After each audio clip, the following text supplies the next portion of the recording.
সকলেই অন্তরের অন্তরস্থল থেকে যদিও আমরা কষ্ট মনে করি, তারপরেও আমরা সে আল্লাহর প্রশংসা আদায় করি, সকলে বলি আলহামদুলিল্লাহ। তারপরে পরে আমাদের ধর্মের গুরু, কর্মের সেরা, আকে নামদার, তাজদারে মাদানী জনাবে মুহাম্মদুর রাসূলুল্লাহ, সকলেই বলুন সাল্লাল্লাহু আলাইহি ওয়াসাল্লাম, যিনি কষ্টকে কষ্ট না মনে করে, দুঃখকে দুঃখ না মনে করে, সব কিছুকে পায়ের তলায় পুঁতে দিয়ে এই ইসলাম খানাকে কোনায় কোনায় ছড়িয়ে গেছেন। তিনার প্রতি দরুদ ও সালাম বিবর্ষিত হোক। সকলেই বলুন আল্লাহুম্মা সাল্লি আলাইহি, আল্লাহুম্মা বারিক আলাইহি, আল্লাহুম্মা আমিন।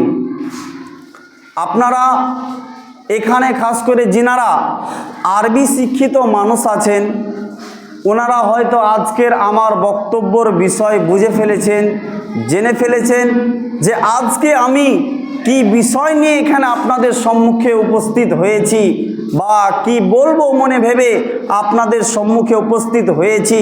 এখানে যিনারা আরবি শিক্ষিত মানুষ আছেন ওনারা হয়তো বুঝে ফেলেছেন। তারপরেও বলি যে আল কোরআন হইতে, সূরা আলাক হইতে আমি আপনাদের সম্মুখে 3টি আয়াত এবং নবী করিম সাল্লাল্লাহু আলাইহি ওয়াসাল্লামের নিখুঁত নির্ভেজাল হাদিস আপনাদের সম্মুখে একখানা পেশ করেছি। উক্ত কোরআন এবং হাদিসকে সামনে রেখে আমি আমার কিছু কথা বলে আজকের খুতবা ইতি করব। আমা তৌফিকে ইল্লা বিল্লাহ। আজকের বিষয় হচ্ছে আমার কোরআনের পরিচয়। যে আল্লাহ রাব্বুল আলামিন আমাদের নিকটে, যে আল্লাহ রাব্বুল আলামিন যে কোরআনকে অবতীর্ণ করেছেন, যে কোরআন আমাদের নিকটে পাঠিয়েছেন, সেই কোরআন আমাদেরকে কি করতে হবে, কি দরকার আমাদের, সেই কোরআনের মধ্যে কি দরকার রয়েছে, কি ব্যবস্থা রয়েছে। আল্লাহ রাব্বুল আলামিন যেমন আমাদেরকে বলছেন ওমা খলকতুল জিন্না ওয়াল ইনসা ইল্লা লিয়াবুদুন। আপনাদের মনে মনে হয়তো এটা প্রশ্ন জাগে যে আপনার বিষয় তো এটা নয়, আপনার বিষয় হচ্ছে কোরআন শিক্ষার ব্যাপারে। আল্লাহ রাব্বুল আলামিন আমাদেরকে কি জন্য আমাদের এই দুনিয়াতে পাঠিয়েছেন? তিনি স্বয়ং বলছেন কি ওমা খলাকতুল জিন্না ওয়াল ইনসা ইল্লা লিয়াবুদুন। আমাদেরকে অর্থাৎ মানব এবং জিন জাতিকে আল্লাহ রাব্বুল আলামিন এই দুনিয়ার মধ্যে পাঠিয়েছেন কেন? শুধুমাত্র তারই ইবাদত করার জন্যে। এই হলো কোরআনের সে আয়াতের মোটামুটি তর্জমা। আমরা এই আয়াতের সাথে অহরহ জড়িত, আমরা এই আয়াতকে অহরহ শ্রবণ করে থাকি, শুনে থাকি যে আল্লাহ রাব্বুল আলামিন আমাদেরকে বেকার এই দুনিয়ায় পাঠাননি। আমাদের পিছনে একটি উদ্দেশ্য রয়েছে। সেই উদ্দেশ্যটা কি? যে আমরা যাতে করে আমরা সে আল্লাহ রাব্বুল আলামিনের ইবাদত বান্দেগি করতে পারি। এবারে প্রশ্ন হচ্ছে যে এই যে আল্লাহ রাব্বুল আলামিন আমাদেরকে বললেন যে তোমাদেরকে আমি সৃষ্টি করেছি আমারই ইবাদত করার জন্যে, তো আমরা কিভাবে তার ইবাদত করব? আমাদের যদি না জানা থাকে সেই ইবাদত, আল্লাহ রাব্বুল আলামিনকে ডাকার মতো আমাদের পদ্ধতি না জানা থাকে, তাহলে আমরা সেই মহান রব্বুল আলামিনের কিভাবে ইবাদত করব? আমরা কিভাবে আল্লাহ রাব্বুল আলামিনকে নামাজের মাধ্যমে ডাকবো? আমরা আল্লাহ রাব্বুল আলামিনের কিভাবে আমরা সন্তুষ্ট লাভ করতে পারবো? আমরা কিভাবে রোজা রাখতে পারবো? আমরা যাকাত কিভাবে প্রদান করতে পারবো? হজ আমরা কিভাবে আমরা করতে পারবো? যদি আমাদের জানতে হবে এই যে আল্লাহ রাব্বুল আলামিন যেমন আমাদের সর্বপ্রথমে তিনি শিক্ষার কথা বলেছেন কি? যে ইকরা বিসমি রব্বিকাল্লাযী খলাক।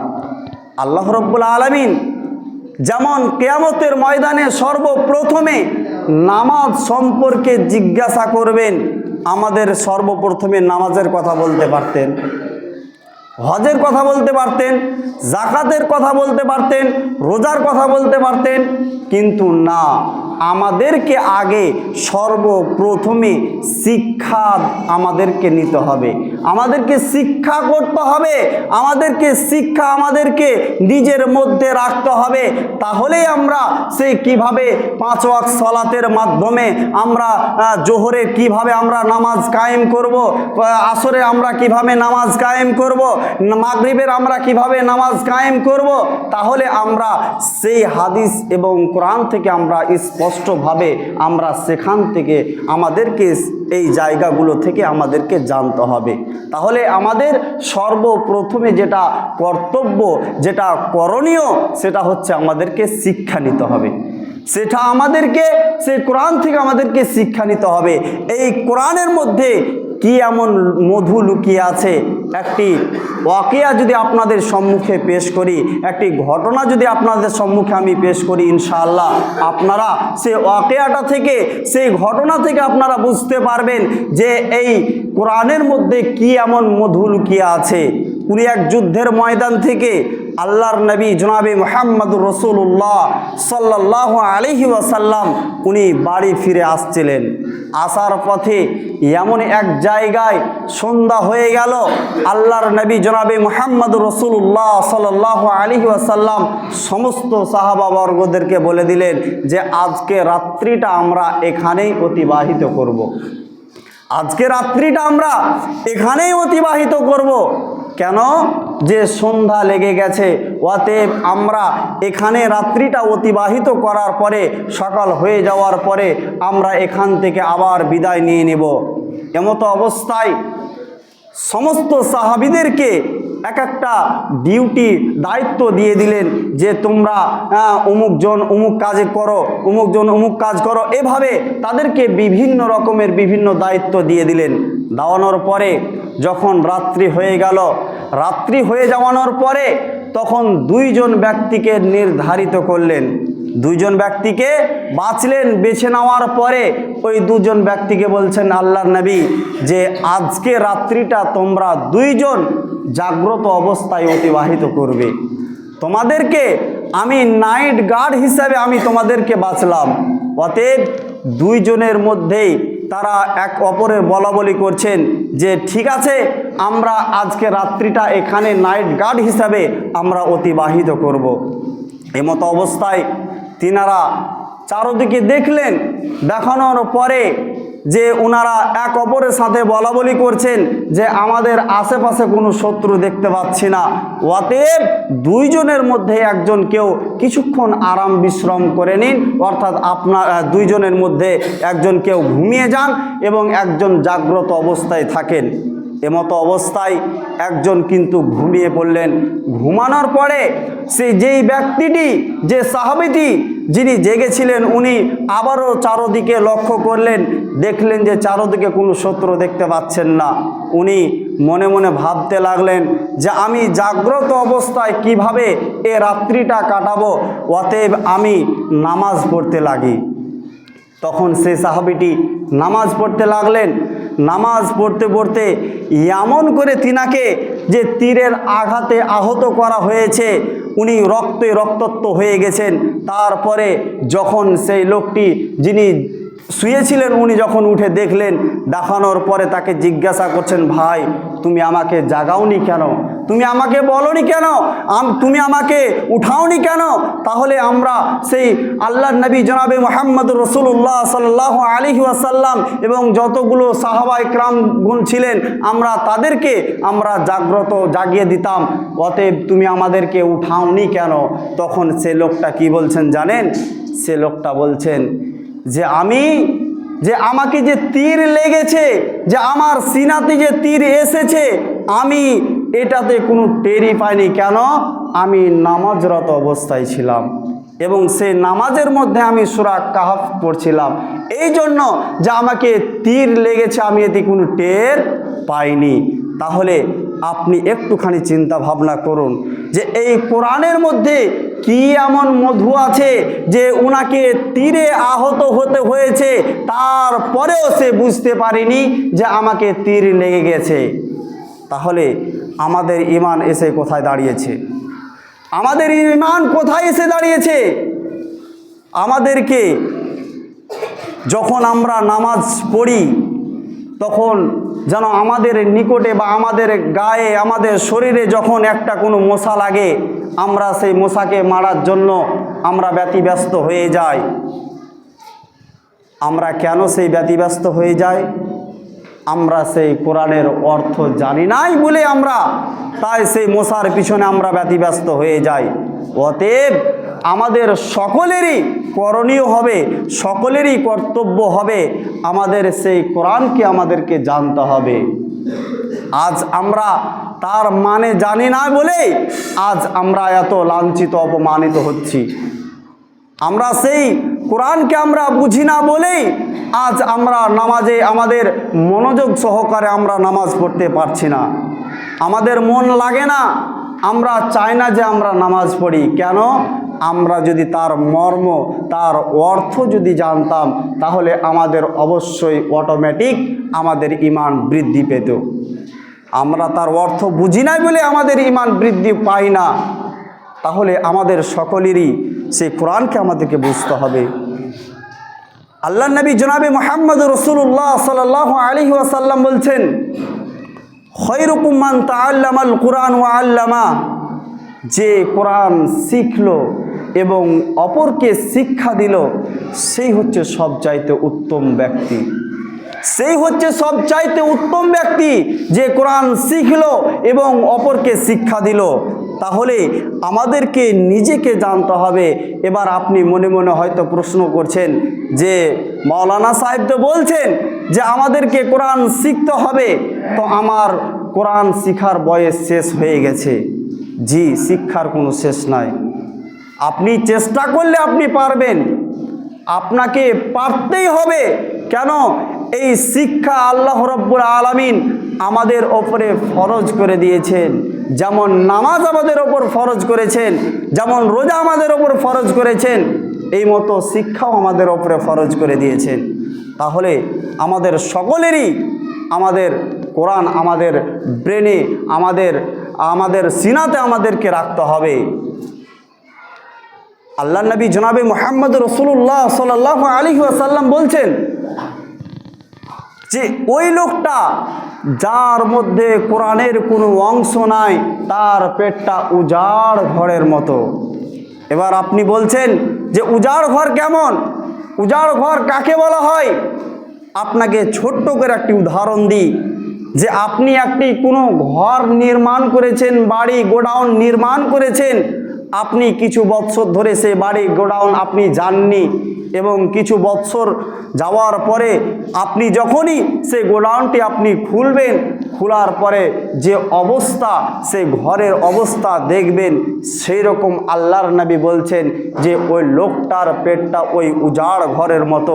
যেমন সে ঘরের মধ্যে যেমন ছুঁচো, ইঁদুর এভাবে বিভিন্ন পোকামাকড়ে পরিপূর্ণ হয়ে থাকে, আল্লাহর নবী বলছেন যে ওই লোকটার পেটটা হচ্ছে শয়তানের আড্ডায় পরিপূর্ণ।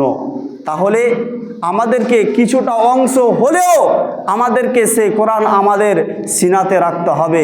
আমি একটি শায়রি বলেছিলাম আপনাদের সম্মুখে, সেই কবি ইকবাল বলছেন, तौहीद की अमानत सीनों में हमारे, तौहीद की अमानत सीनों में हमारे, आसान नहीं है मिटाना नाम ও নিশানা हमारे। এর অর্থ হলো যে এই যে কোরআন, এই কোরআনকে উঠিয়ে দেওয়ার জন্যে ইংরেজেরা বলেছিল যতগুলো পৃথিবীতে কোরআন আছে সমস্ত কোরআনকে এক জায়গায় একত্রিত করে আমরা সেই কোরআনকে আমরা নদীতে বা সমুদ্রে আমরা নিক্ষেপ করে দেব কিংবা আমরা জ্বালিয়ে পুড়িয়ে দেব। কিন্তু তাদের মধ্যে একজন ইংরেজ বলেছিলেন কি, যে আপনি যে সারা পৃথিবীর লক্ষ লক্ষ যে কোরআন আপনি পুড়াবেন, যে লক্ষ লক্ষ যে হাফেজ রয়েছে তাদেরকে আপনি কিভাবে পুড়াবেন? অতএব এই ইসলাম জাতিকে অর্থাৎ সেই ইসলাম ধর্মকে এই যে দুর্বল করাও তো সম্ভব নয়। সেই জন্য কবি বলেছেন যে তৌহিদের আমানত আমাদের সিনার মধ্যে রয়েছে, অতএব নিশ্চিহ্ন করা এটা কোনো যে নিশ্চিহ্ন করে দেবে কোনো মানুষ, এটা কাউরে বাবার ক্ষমতা নাই। অতএব আমাদের সিনার মধ্যে, আমাদের এই যে আমাদের ব্রেনের মধ্যে সেই কোরআনটাকে আমাদেরকে রাখতে হবে, কিছু অংশ হলেও আমাদেরকে রাখতে হবে। এমনটা নয় যে আমাদেরকে সেই পুরো কোরআন আমাদেরকে মুখস্থ করে নিতে হবে, সেটা নয়।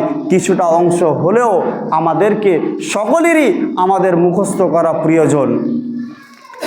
এই যে আল্লাহ নবী জনাবে মুহাম্মদ রাসূলুল্লাহ সাল্লাল্লাহু আলাইহি ওয়াসাল্লাম একটি হাদিসের মধ্যে বলছেন, যখন আল্লাহর নবীকে জনাবে মুহাম্মদ রাসূলুল্লাহ সাল্লাল্লাহু আলাইহি সাল্লামকে যখন জিজ্ঞাসা করছেন যে আমাকে ঈমান সম্পর্কে কিছু বলে দিন, ঈমান কি জিনিস, ঈমান কাকে বলা হয়, তখন তার মধ্যে 6খানা কথা বলেছিলেন, তার মধ্যে 1খানা এই কিতাবেরও কথা বলেছেন। সর্বপ্রথমে কি বলেছিলেন তিনি, যে তুমিনা বিল্লাহ, তোমরা আল্লাহ রাব্বুল আলামিনের ওপরে ঈমান আনবে। সর্বপ্রথম এই আল্লাহ নবী বলেছিলেন তুমিনা বিল্লাহ ও মালাইকাতিহি ওয়া কুতুবিহি ওয়া রুসুলিহি ওয়াল ইয়াউমিল আখিরি তুমিনা বিল কদরি খায়রিহি ওয়া শাররিহি। এই 6খানা আল্লাহর নবী জনাবে মুহাম্মদ রাসূলুল্লাহ সাল্লাল্লাহু আলাইহি ওয়াসাল্লাম ইনি বলেছিলেন। তার মধ্যে সর্বপ্রথম যে তোমাদেরকে আল্লাহ রাব্বুল আলামিনের ওপর ঈমান আনতে হবে, ও মালাইকাতিহি, তার ফেরেশতাগণের ওপরে ঈমান আনতে হবে, ওয়া রুসুলিহি, যতগুলো রসুলগণ এই পৃথিবীতে প্রেরণ হয়েছে সমস্ত রসুলগণের প্রতি আমাদেরকে ঈমান আনতে হবে, ওয়া কুতুবিহি, এবং যে আমাদের নিকটে আল্লাহ রাব্বুল আলামিন যে 4খানা কিতাব আমাদের নিকটে অবতীর্ণ করেছেন সেই কিতাবের প্রতি আমাদেরকে ঈমান আনতে হবে, ওয়াল ইয়াউমিল আখিরি, এবং কিয়ামতের দিবস, কিয়ামতের দিনের উপরে আমাদেরকে ঈমান আনতে হবে, এবং নিজের তকদিরের উপরে ঈমান আনতে হবে, ভালো এবং মন্দর ওপর। যখন আল্লাহর নবী জনাবে মুহাম্মদ রাসূলুল্লাহ সাল্লাল্লাহু আলাইহি ওয়াসাল্লাম এই 6খানা কথা যখন সেই লোকটাকে বললেন, বলার পরে সেই লোকটা কি বলছেন, যে আপনি যে কথাগুলো বললেন আপনি সমস্ত কথা সত্য কথা বললেন। তখন সেই উমার, সে হাদিসের রাবি উমার রাদিয়াল্লাহু তাআলা আনহুরা তিনারা আশ্চর্য হয়ে গেলেন যে আল্লাহর নবীকে জিজ্ঞাসা করছেন, আল্লাহর নবীকে বলছেন যে ঈমান কাকে বলে, ইসলাম কাকে বলে, উনি আবার চটচট করে উত্তর দিয়ে দিচ্ছেন। আবার সেই লোকটা যিনি প্রশ্ন করছেন উনি বলছেন যে হ্যাঁ আপনি যে কথাগুলো বললেন আপনি সত্য কথা বললেন। এ আবার কোন ধরনের লোক, কোন কোয়ালিটির লোক যে আল্লাহর নবীকে আবার বিশ্বাসও করছেন, আবার আল্লাহর নবীকে প্রশ্নও করছেন।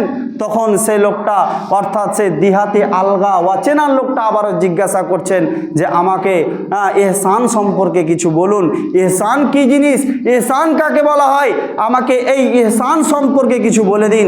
তখন ইহসান সম্পর্কে আল্লাহর নবী জনাবে মুহাম্মদুর রাসূলুল্লাহ সাল্লাল্লাহু আলাইহি ওয়াসাল্লাম বলছেন, তোমরা এমনভাবে তোমরা আল্লাহ রাব্বুল আলামিনের ইবাদত করো যাতে করে তোমরা আল্লাহ রাব্বুল আলামিনকে দেখতে পাও। তোমরা এমনভাবে আল্লাহ রাব্বুল আলামিনের ইবাদত করো যাতে করে তোমরা আল্লাহ রাব্বুল আলামিনকে দেখতে পাও। যদি না দেখতে পাও তাহলে তুমি এটা মনে মনে ভেবে নিবে যে আল্লাহ রাব্বুল আলামিন তোমাকে স্বয়ং দেখছেন। তাহলে এই যে ইহসান সম্পর্কে আল্লাহর নবী এই কথাটি উত্তর দিলেন। তখন সে লোকটা আবারও জিজ্ঞাসা করছেন যে আমাকে কিয়ামত সম্পর্কে কিছু বলুন, কিয়ামত কি জিনিস, কিয়ামত কাকে বলা হয়, আমাকে এই সম্পর্কে কিছু বলে দিন। তখন সে আল্লাহর নবী বলছেন, যাকে আপনি প্রশ্ন করছেন সেই বেশি জানে না কিয়ামত সম্পর্কে, যিনি প্রশ্ন করছেন উনি বেশি জানেন এই কিয়ামত সম্পর্কে। তারপরে সেই দিহাতি আলগা ওয়াচেনার লোকটা আবারও তাকে বললেন যে আমাকে কিয়ামতের নিদর্শন সম্পর্কে কিছু বলে দিন।